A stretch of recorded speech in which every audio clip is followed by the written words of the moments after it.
इतना जाल फैला हुआ है और छोटे छोटे बच्चे 15 साल 16 साल 12 साल इस तरह के बच्चे पूरा ड्रग की जाल में चपेट में आ चुके हैं और इसके चलते आम पब्लिक को बहुत दिक्कत हो रहा है। कहीं चोरी हो रही है, कहीं घर में जो है घूम के दे रहे हैं। तो इस पर सर आप थोड़ा सा, क्योंकि आप बुद्धिजीवी हैं, मैं थोड़ा सा बुद्धिजीवी तरह का एक जवाब देना चाहूँगा। एक मिनट, आपके पास क्या डेटा है? आप लॉयर हैं, आप भी लॉयर हैं? नो सर, एक चौबीस इनको बनी आप भी लॉयर हैं? जी सर। अच्छा ये बताइए आपके पास क्या डेटा है? डेटा ये है सर, एक मिनट मेरी बाइक, आपने बोला, मैंने कुछ नहीं बोला। आपके पास क्या कोई ऐसा डेटा है जो ये एस्टैब्लिश कर सके कि जो लोग ड्रग्स लेते हैं वो लोग चोरी भी करते हैं? कोई ऐसा डेटा, कोई पेपर पब्लिश हुआ हो कहीं किसी का? ये फैक्ट आप लॉयर हैं, आपको पेपर से चलना है। हमारे पास ऐसा देखिए, आप विक्टिमाइज कर रहे हैं किसी को। कोई हो सकता है, देखिए मैं आपकी ही बात कर रहा हूँ सब। आप जो छोटा बच्चा जो ड्रग्स ले रहा है, हम उसको विक्टिम के रूप में देखते हैं, आप उसको एक्यूज के रूप में देख रहे हैं, हम उसको विक्टिम ऑफ सिचुएशंस के रूप में देखते हैं। कोई बच्चा अगर ड्रग्स लेता है तो वो हमारा फेलियर है, पुलिस का फेलियर है, समाज का फेलियर है, उसके गार्जियनशिप का फेलियर है। हमारे लिए वो एक विक्टिम है, तो हम उसको इसलिए नहीं देते कि वो चोर बन गया। नहीं, ऐसा कोई डेटा हमारे पास नहीं है कि हम ये प्रमाणित कर सके। और अगर वो चोर बनता है तो हमारा और ज़्यादा फेलियर है। पुलिस इस मामले में बहुत संवेदनशील है, बच्चों के मामलों में बहुत सीरियसली हम लोग कर रहे हैं। 2-4 दिन पहले, 2 दिन पहले भी, अभी आप लोगों ने प्रेस कॉन्फ्रेंस में इन्होंने भी शामिल हुए थे। भारी मात्रा में लगभग 50 लाख रुपए से ऊपर का ड्रग्स हमने पकड़ा है 2 दिन पहले हजारीबाग, और हम लोग लगातार काम कर रहे हैं। लेकिन प्लीज सभी के लिए, जो अगर कोई आपको बच्चा कहीं कोई ड्रग्स लेता हुआ दिखता है तो उसको काइंडली एक्यूज के जैसा नहीं, ठीक है वो एक अपराध है, वो एक मामला है, बट काइंडली उसको एक विक्टिम के रूप में भी देखते हैं, तभी हम लोग सही परस्पेक्टिव करता है। एक लास्ट क्वेश्चन मैंने कहा कि और लोग भी नहीं, उनको लास्ट क्वेश्चन देते हैं। लास्ट क्वेश्चन होगा आप लोगों का, क्योंकि मुझे पता है क्वेश्चन का सिलसिला खत्म नहीं होगा और हमारे और भी स्पीकर्स हैं। मैं बता रहा हूँ कि मैंने 10-15 बच्चों को अपने यहाँ बुलाया चला है, बाकी जो क्वेश्चन कर जाए आप दोबारा करने को निकाल। सर सबसे पहले आपको बहुत बहुत धन्यवाद जो आप हमारे यहाँ पे आए और अपना मौजूद समय दिया, और अभी 1 to 1 सवाल भी ले रहे हैं।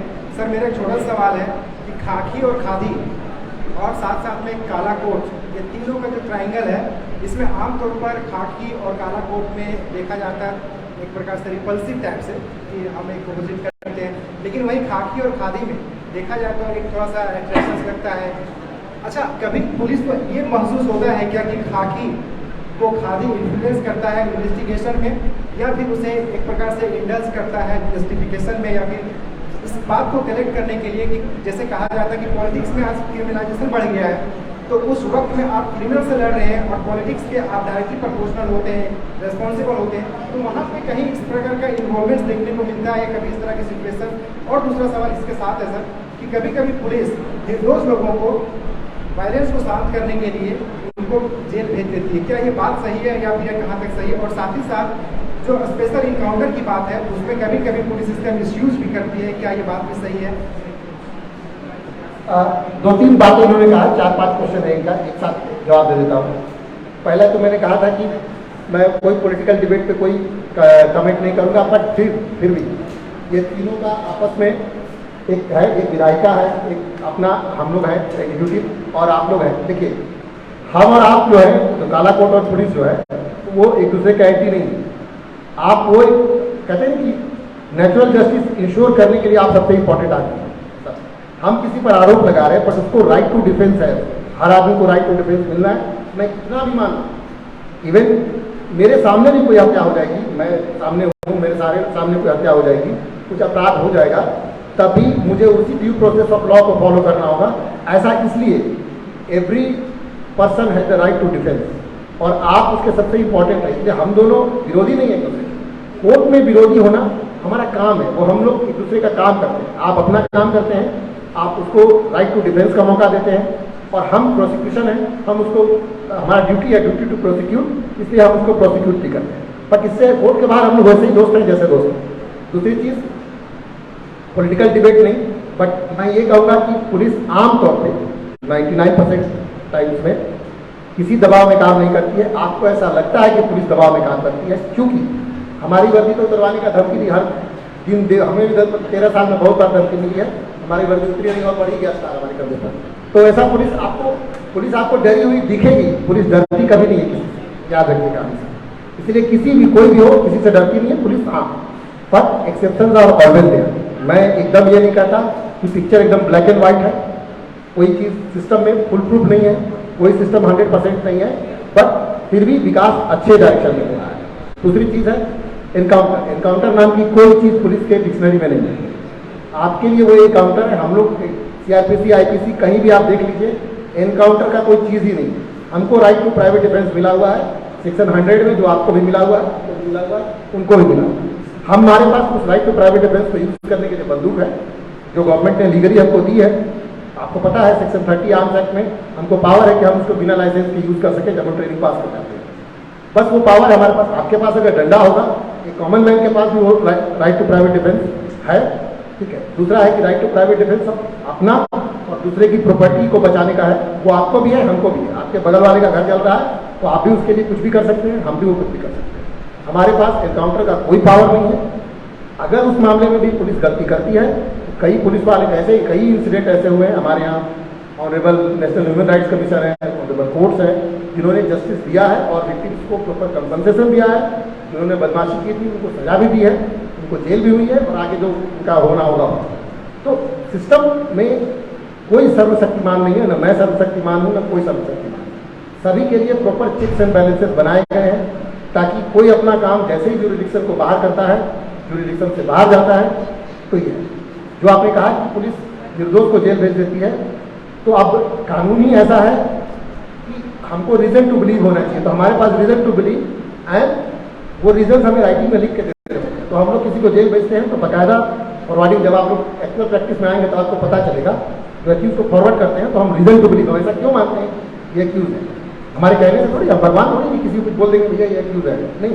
रीजन टू बिलीव जो है हमारा वो डॉक्यूमेंटेशन होता है हमारा, एक से नीचे ऐसे, एंड उसके बाद हम लोग जो काम करते हैं, ठीक है। बहुत बहुत थैंक यू सर।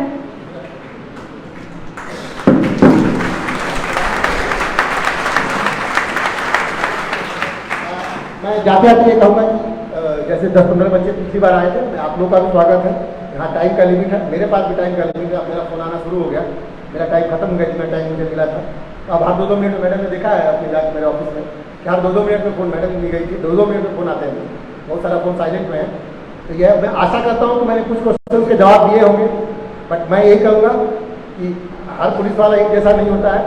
पुलिस में भी बहुत स्ट्रेस रहती है, पुलिस ये रहती है, और पुलिस स्टाफ कॉपी से ऐसे अपनी नॉलेज में अकेले चलती है। Thank you very much.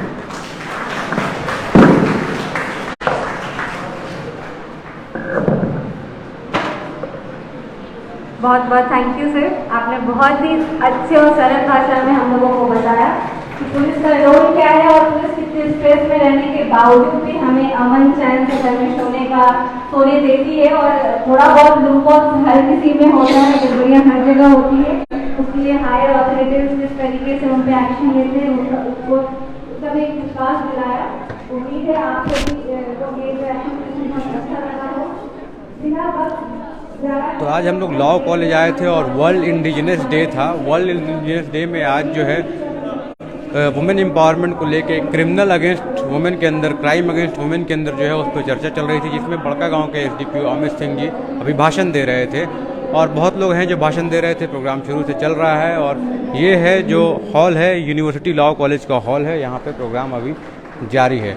बाकी स्पीच जो है हम लोग आपको सुनाने की कोशिश करेंगे, बहुत कुछ है जो वो बात करेंगे और कैसे क्या यहाँ के स्टूडेंट कर रहे हैं उनके बारे में जानेंगे।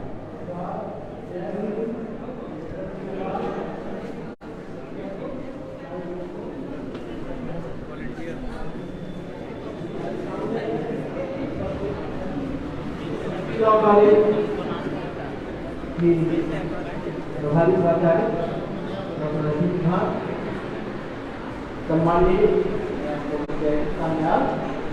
आज के विशिष्ट अतिथि श्री अमित कुमार सिंह IPS SDPO बड़कागांव,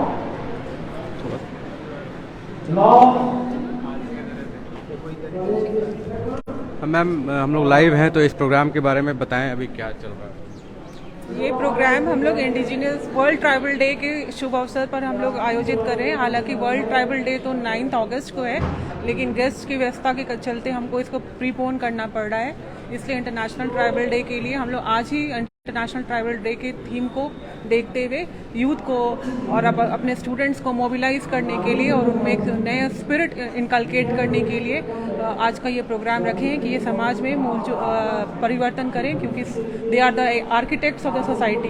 तो समाज का आर्किटेक्ट होने के नाते इन पर यह दायित्व है कि समाज का बदलाव करें और समाज को उन्नत करें। इस टॉपिक पे क्या क्या चर्चा हुई जो टॉपिक आप लोगों ने रखा है? इन टॉपिक में स्पेशली हम लोग वुमेन पर एम्फेसिस किए हैं, वायलेंस अगेंस्ट वुमेन पर एम्फेसिस किए हैं, और स्पेशली ट्राइबल वुमेन झारखंड पर, जैसे कि बहुत सारी समस्याएं हैं, जैसे डाउरी डेथ की समस्याएं हैं, वाइफ बैटरिंग की समस्या है, डोमेस्टिक वायलेंस की समस्या है, सेक्सुअल असॉल्ट की समस्या है। तो इन सारी समस्याओं पर पुलिस की क्या भूमिका रही है, क्योंकि पुलिस को जनरली हम एक कॉलोनियल इंस्टीट्यूशन की तरह समझते हैं जो आज भी जनता से दूर है, जिन पर जनता का विश्वास बहुत ही कम है, और जनता एक लास्ट रिकॉर्ड्स में पुलिस के पास जाना चाहती है। हम प्रियंका रेड्डी की केस देखते हैं हैदराबाद में, जहां जनता ने पुलिस पर विश्वास नहीं किया बल्कि खुद ही मॉब लिंचिंग के शिकार हो गए एक्यूज। तो ऐसे समय में पुलिस के इंस्टीट्यूशन में क्या सुधार होना चाहिए जिससे कि जनता का उनमें कॉन्फिडेंस फिर से वापस आ जाए और जो क्राइम अगेंस्ट वुमेन है वो कम हो जाए, और एक सभ्य समाज जो हमारा भारत, जो एक हम कहते हैं कि हमारा भारत वो देश है जहाँ सभ्यता पहले आई, जहाँ पहले जन्मी कला, और मेरा भारत वो भारत है जिसके पीछे संसार चला और चलता ही गया और आगे बढ़ा। ऐसे भारत का हम निर्माण कर सके। आपका पूरा नाम क्या हो? रश्मि प्रधान, आप यहाँ पे क्या प्रभारी प्राचार्य। हम चाहेंगे कि उन मैडम से ही बात करना चाहेंगे जो आई हुई है। हाँ, अगर तुम आप अपना नंबर भी हमको। हम अभी लाइव हैं मैम। तो यही लॉ कॉलेज में अभी देखिए चल रहा है प्रोग्राम, और हम लोग अलग अलग जो स्पीकर हैं, बड़कागांव के SDPO से तो बात करा ही, और जो अलग अलग स्पीकर हैं उनसे ही बात करना चाह रहे हैं। उन्होंने अपनी जो विचार रखी है और लोग क्या कह रहे हैं उसके बारे में जान रहे हैं कि आखिर जो वर्ल्ड इंडिजिनस डे में प्रोग्राम चल रहा है, जो टॉपिक है उसके बारे में थोड़ा थोड़ा हम लोग जानने की कोशिश कर रहे हैं।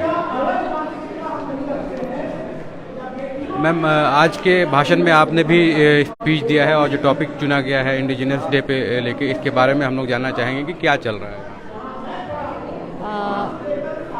हम सब जानते हैं कि 1994 से 14वीं शताब्दी से ये चलते आ रहा है इंडिजिनस डे को सेलिब्रेट करने का। ये सेलिब्रेट करना काफ़ी नहीं है, सेलिब्रेट करना काफ़ी नहीं है। UN अपना काम कर रही है, वो ऑब्जर्व करती है कि कैसे क्या हो रहा है पूरे विश्व पटल पर, किसकी क्या स्थिति है। तो बीच बीच में वो हमें याद दिलाती है कि आप जो जहाँ हम लैक करते हैं, स्पेशली जहाँ हम जो चीज़ में हमारी जो खामियां हैं, जहाँ हम छूट रहे हैं, उन सब चीज़ों को वो याद करती है।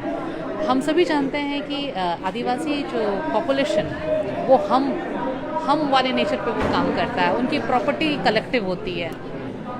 वो जब भी काम करते हैं सामूहिकता में करते हैं, नाचते हैं, एक साथ जुड़ा के काम करते हैं, नाचते हैं, गाते हैं। तो सामूहिकता वहाँ होनी है, लेकिन उसके बावजूद आज हम जब देखते हैं लाइट वर्ग में आते हैं तो एक आदिवासी व्यक्तित्व दूसरे आदिवासी व्यक्तित्व का हाथ थामने में चूक जाता है, क्योंकि कहीं ना कहीं उनके कल्चर में ये चीज़ है कि हम जाति उनका जो सीधापन है या उनको जो नेचर से मिला है कि वो दूसरों के साथ पक्षपात नहीं कर सकते। तो अब ऐसी स्थिति में जब हम किसी पद पे आते हैं तो हम सिर्फ अपने चाचा भतीजा को खींच के नहीं लाएंगे वहाँ, जो प्रायः हम लोगों को देखने को मिलता है। अगर इसे अन्यथा ना लिया जाए तो अगर एक पांडे जी आ गए तो अपने साथ बहुत सारे पांडे जी को लेकर आते हैं। अगर एक बिहारी आ गए तो पूरे बिहारी को लेके आएंगे। अगर एक साउथ इंडियन आ गए तो वो एक चेन बनता है। लेकिन कहीं ना कहीं आदिवासियों के नेचर में ये नहीं है कि हम सिर्फ अपना देखें, वो सभी को देखने की जो प्रवृत्ति है, और उस चक्कर में हम सिर्फ अपना ना देख के सारे लोगों को देखते हैं, और ऐसी स्थिति में कहीं ना कहीं हमारे लोग हमसे छूट जाते हैं। तो ऐसे में ज़रूरत पड़ रही है आज के तारीख में युवाओं को कि सेल्फ डिटरमाइन होने की, कि आप थोड़ा अपने बारे में भी सोचो। तो लेकिन जब हम अपने बारे में सोचने की बात करते हैं तो वहाँ एक सेल्फिशनेस की बात नहीं, एक स्वार्थ की बात नहीं, बल्कि टोटलिटी में एक विकास की ओर या जो मेन स्ट्रीम है सोसाइटी के उसके साथ जब आप बढ़ रहे हो तो उन सब चीज़ों को भी देखना होगा कि हम कहाँ जा रहे हैं, कहीं हमसे कोई चीज़ छूट तो नहीं रहा है, बस यही है।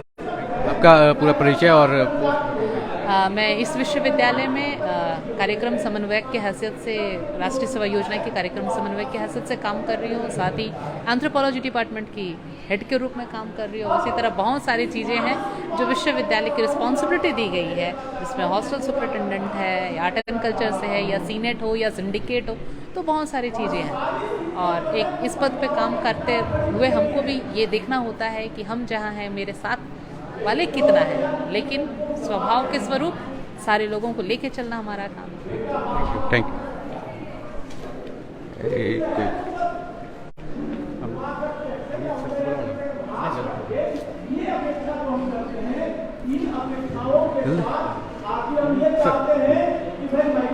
तो हम लोग धीरे धीरे जो है वो अलग अलग स्पीकर से जो उनका बाइट ले रहे हैं और दो स्पीकर से बात कराया, एक और स्पीकर जो है उनसे सर बात करा रहे हैं। और जो प्रोग्राम है वो लगातार चल ही रहा है, लेकिन आज स्पेशल जो गेस्ट आए हैं उनसे भी हम लोग बाइट लेने की कोशिश कर रहे हैं आखिर वो क्या सोचते हैं, तो वो क्या सोचते हैं इस प्रोग्राम के बारे में और कैसे करते हैं। हाँ,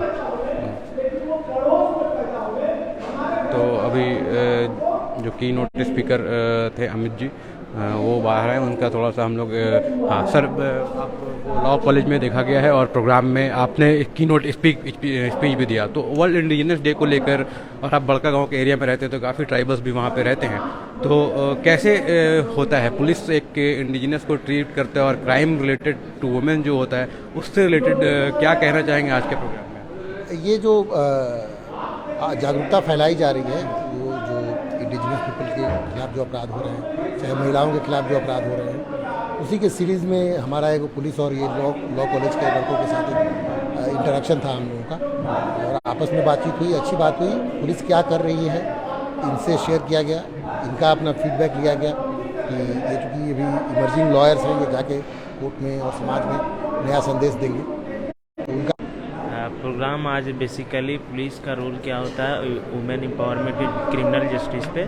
तो आज का जो प्रोग्राम है वो हमारे लॉ कॉलेज में जो होने का है वो बेसिकली महिला को सशक्त करने का विचारधारा से रखा गया था, जिसमें हमारे अतिथि के रूप में अम्बा जी का आना था, एसडीपीओ सर का आना था, लेकिन किसी कारण वजह अम्बा जी नहीं आ पाई, तो हमारे डीपीओ सर ने आए और हमारे कॉलेज के जो भी अन्य करिकुलर हैं हमारे टीचर उनका प्रेजेंट हुआ। तो मैं बेसिकली हम लोग लॉ के स्टूडेंट हैं, तो हम लोग चाहते हैं कि फर्स्ट ऑफ ऑल जस्टिस, महिला को जस्टिस मिले, चाहे वो पौराणिक काल से या वर्तमान काल से, जिस प्रकार से आज तक देखा जा रहा है महिला के लिए हर एक तरह का इनिशिएटिव लाया जा रहा है हमारे, चाहे वो राज्य सरकार के द्वारा हो या भारत सरकार के द्वारा, लेकिन कहीं ना कहीं इनिशिएटिव लाया तो जा रहा है लेकिन वो चीज़ प्रॉपर तरीके से फॉलो नहीं हो पा रहा है, जिसके वजह से महिला सशक्त नहीं हो पा रही।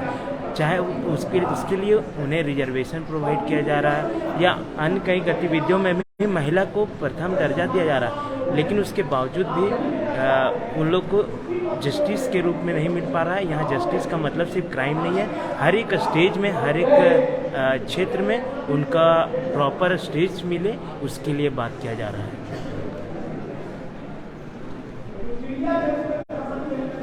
तो यही था आज का जो कार्यक्रम, वो चल ही रहा है अभी, और लगातार जो है 2-3 घंटे से हम लोग यहाँ पे थे और देख रहे थे कि किस तरह से जो है वुमेन एम्पावरमेंट को लेकर, वुमेन के अगेंस्ट जो क्राइम हो रहा है उसको लेकर लॉ कॉलेज में एक प्रोग्राम चल रहा था, जिसमें पुलिस के अधिकारी भी आए थे और प्रशासन के लोग भी आए थे, फिर प्रोफेसर भी आए थे जो अपनी भाषण दे रहे थे। बहुत बहुत धन्यवाद। मैं फैज़ अनवर, जोहार हज़ारीबाग।